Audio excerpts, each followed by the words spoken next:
వాళ్ళు మీకు ఒకటే చెప్తారు, కేసీఆర్ మొత్తం అప్లపాలు చేసిపోయిండు, మొత్తం దుకాణమంతా ఖాళీ చేసిండు, మా కాడ గల్లపెట్టెల పైసలు లేవు, మేమేం చేయాలి అంటారు. నేను ఒక్క మాట మిమ్మల్ని ఆలోచించమని కోరుతున్నా, ఒక్క మాట ఆలోచించమని కోరుతున్నాను మిమ్మల్ని అందరినీ. కేసీఆర్ ముఖ్యమంత్రిగా ఉన్నప్పుడు కరోనా వచ్చింది, కరోనా మహమ్మారి వచ్చింది. మొత్తం ఒక మన రాష్ట్రం కాదు, మన దేశం కాదు, అందరం ప్రపంచం అంతా ఎవరింట్లో వాడు కూర్చున్నాడు, ఎవనర్లో వాడు అన్నాడు. బయట కాలు పెట్టే పరిస్థితి లేకుండే. ఆఖరికి మోడీ గారు డబ్బులు కొట్టమంటే డబ్బులు కూడా కొట్టినాం మనం బయటకు వచ్చి, అట్లనే కరోనా పోతుందేమో అని చెప్పి. గంత కతుండే. రూపాయి ఆదాయం లేదు ప్రభుత్వానికి ఆనాడు కరోనా వచ్చినాడు.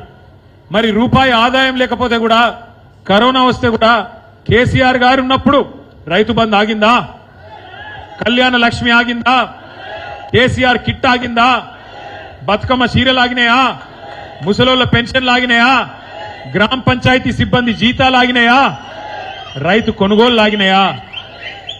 మరి అందుకే నేను ఏం చెప్తున్నా అంటే, రూపాయి ఆదాయం లేకపోయినా కేసీఆర్ ఏమో 2000 పెన్షన్లు ఇచ్చిండు, రూపాయి ఆదాయం లేకపోయినా మంచిగా టెన్షన్ గా 10,000 రూపాయలు రైతు బంధు చేసిండు, రూపాయి ఆదాయం లేకపోయినా 14-15 లక్షల మందికి కేసీఆర్ కిట్లు ఇచ్చిండు, రూపాయి ఆదాయం లేకపోయినా ఆడపిల్లలు లగ్గం చేసుకుంటే 1,00,000 రూపాయలు 15 లక్షల మందికి ఇచ్చిండు. అంటే దీన్ని బట్టి మీకు ఏమర్థం కావాలి? అక్కడ ఉండాల్సింది గల్లపెట్టెల పైసలు కాదు, నడిపెట్టోడు మొగోడైతే, నడిపెట్టోనికి దమ్ముంటే సంపద పుట్టించే దమ్ముంటే పని అవుతుంది. అంతేగాని అటు ఇటు కానోళ్ళు నడిపితే గిట్లే ఉంటది, అటు ఇటు కానోళ్ళు నడిపితే రాష్ట్రాన్ని గిట్లనే ఉంటది.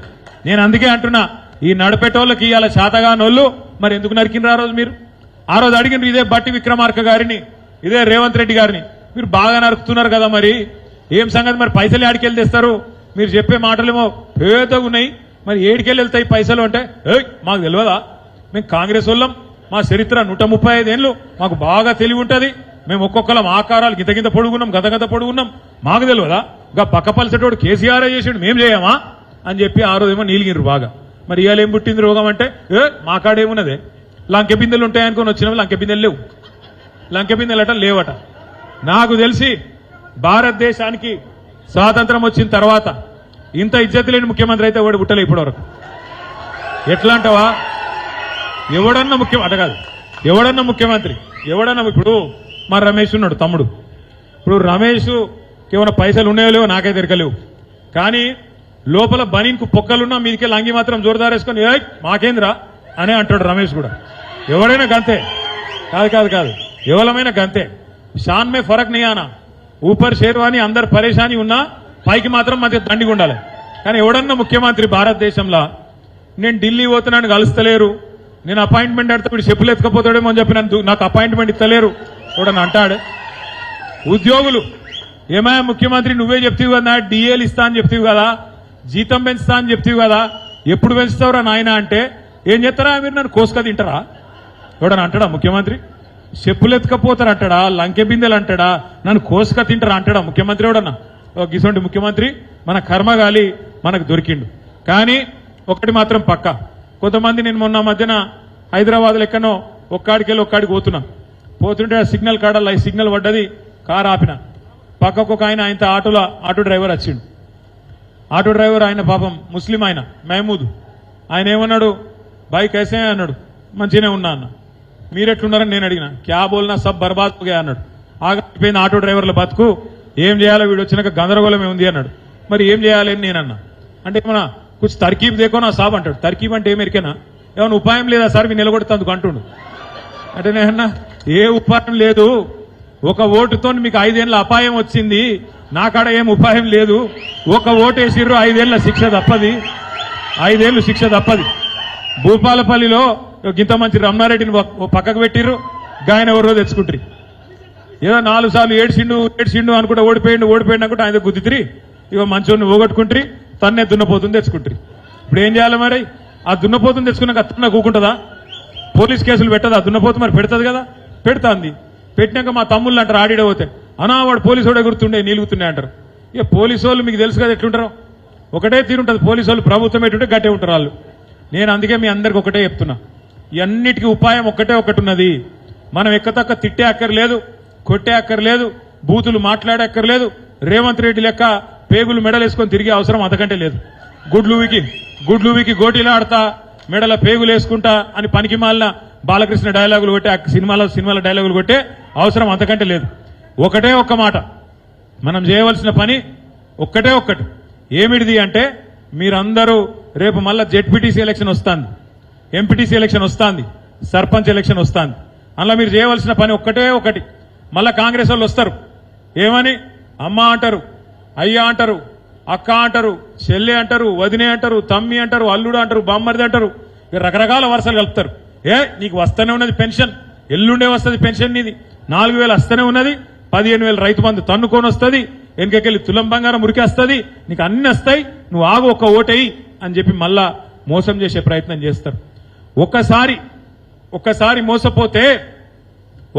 మోసపోతే అది మనం మోసం చేసినోని తప్పు అవుతుంది. ఒకసారి మోసం జరిగితే మోసం చేసినోని తప్పు. కానీ రెండోసారి కూడా వాని చేతులనే మోసపోతే ఈసారి తప్పు మనదైతుంది, వాళ్ళది కాదు. దయచేసి మీరు యాద పెట్టుకోండి. ఇవాళ ఎగిరెగిరి పడుతున్న పోలీస్ ఆఫీసర్లు, ఎగిరెగిరి పడుతున్న కాంగ్రెస్ కార్యకర్తల కంటే ఎక్కువ తక్కువ పనిచేస్తున్న అధికారులు, వాళ్ళందరికీ బుద్ధి రావాలంటే, మీ తోలకు రావాలంటే ఒకటే మందు. మీరు మళ్ళా రేపు మొగుళ్లపల్లి మండలం జెడ్పీటీసీ, ఎంపీటీసీ, సర్పంచ్ గుద్ది గెలిపిన్రి, ఎట్లా మళ్ళా మీ చుట్టూ తిరగరు నేను చూస్తా. మీ చుట్టే తిరుగుతుంది రాజకీయం అంతా. మళ్ళా ప్రజాస్వామ్యంలా ప్రజల శక్తికి మించిన శక్తి లేదు. ఇలా బీసీలకు చేసిన ద్రోహానికి మా బీసీ సోదరులు మరలబడాలి, కొట్లాడాలి, ప్రభుత్వానికి వ్యతిరేకంగా తీర్పు ఇయ్యాలి.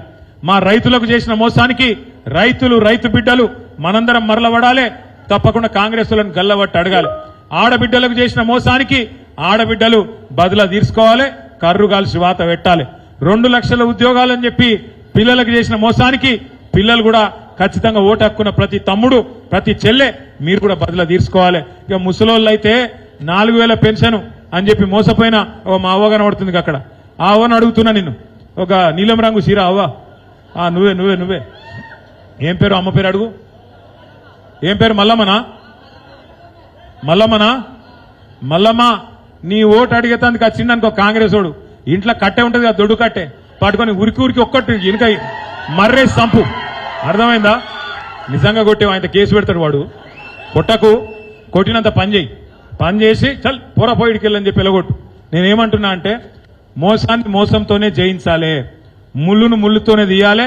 కాంగ్రెస్ ఓనికి ఓటుతోని వాని అధికారంలోకి తెచ్చింది మీరే, రేపు మళ్ళా ఓటుతోని అధికారంలోకి వెళ్ళి దించాల్సింది కూడా మీరే. తప్పకుండా నాకైతే నమ్మకం ఉంది. ఇవాళ మీ స్పందన, మీ ఉత్సాహం చూస్తుంటే నేను ఆడ పరకాల్లో మొదలైన కడికెళ్ళి ఇక్కడ దాకా ఎక్కడికక్కడ కార్యకర్తలు అయితే జోష్ మీద ఉన్నారు. ఏం బాధ లేదు. వాడొగడు వీడొగడు మాట్లాడుతూనే ఉంటాడు. మనం ఏం కాదు, ఎవడోడో మాట్లాడతాడు. బీఆర్ఎస్ పోయి బీజేపీలో కలుతుందట అని ఒకడు అంటాడు, ఇంకోటి ఇంకేదో అంటాడు. ఎక్కడ పోదు బీఆర్ఎస్, కేసీఆర్ ఇంకొక 50-100 ఏళ్లు మీకు సేవ చేసుకుంటూ మీతోనే ఉంటది. తెలంగాణ ఉన్నంత కాలం బీఆర్ఎస్ పార్టీ ఉంటది. ఎవ్వంతో కలిసే కర్మ మనకు లేదు. బ్రహ్మాండంగా పని చేసుకుంటూ, మీ దయ ఉన్నంత కాలం, మీ ఆశీర్వాదం ఉన్నంత కాలం, మీరు పని చేయమన్నంత కాలం పని చేసుకుంటూ పోతూనే ఉంటాం. మళ్ళొక్కసారి మంచి రోజులు రావాలి ఈ రాష్ట్రంలో పేదోళ్ల కంటే. కేసీఆర్ గారు తిరిగి ముఖ్యమంత్రి కావాలి. దానికోసం అందరం కష్టపడదాం, అంకిత భావంతో పనిచేద్దాం. రమణారెడ్డి గారి నాయకత్వం